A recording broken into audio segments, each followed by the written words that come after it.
Oui, 3 points également, Monsieur le maire. Tout d'abord, je veux souligner le décès de Monsieur Laurent Hamel, qui a été député libéral d'Iberville de 1960 à 1962. J'ai eu l'opportunité de le rencontrer à plusieurs reprises. C'est un bonhomme que j'appréciais beaucoup et avec qui c'était plaisant de discuter notamment de politique et d'histoire de la ville d'Iberville et de la politique au temps de la Révolution tranquille.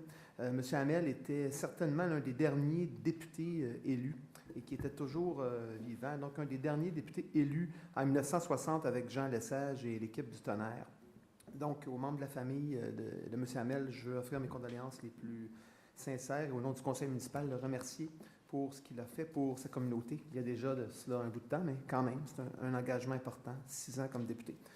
Deuxièmement, pour le lac Mégantic, je pense qu'on en a parlé. Je vous aurai une rencontre importante demain avec les maires. Germain a très bien résumé tantôt la situation. Je pense qu'il faut composer avec les trains, mais en même temps, il faut s'assurer que c'est sécuritaire et il ne faut pas avoir peur de serrer la vis aux compagnies récalcitrantes, le cas échéant. Dernier point, la taxe scolaire. Je pense que je ne peux pas la passer sous silence, moi non plus. Ça fait 15 ans que je siège ici presque. Je n'ai jamais fait de politique scolaire ni provinciale et ce n'est pas mon intention de me lancer là-dedans. Mais je veux mentionner que moi aussi, j'ai reçu des plaintes à ce sujet-là parce qu'on parle d'une hausse. Moi, dans mon cas, chez nous, je pense que c'est 35, même 37 % d'augmentation.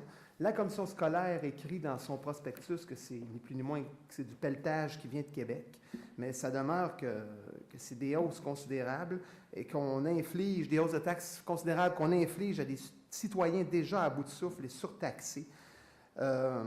Et en tout cas, je ne sais pas comment ils vont défendre leurs décisions. Nous, on augmente de 2 3 même pas, puis on ne veut pas aller plus que ça pour ne pas égorger le contribuable. Et la plainte que j'ai eue, c'est que les gens ont communiqué avec moi parce que la commission scolaire serait fermée, je pense, ces temps-ci. Oui, ils sont en vacances. Donc, ils appellent les conseillers municipaux. Alors, enfin, moi, j'invite les gens à se plaindre à leur conseil scolaire et je déplore qu'on vienne encore piger dans les poches des contribuables de notre région, que Québec vienne encore se prendre de l'argent dans notre région pour, dans le fond, pas nous donner plus de services en bout de ligne. Donc, je ne veux pas blâmer personne. Je pense que chacun prend ses responsabilités, mais je ne veux pas non plus qu'on me téléphone en me disant que c'est moi qui ai imposé ça comme conseil de ville. Là.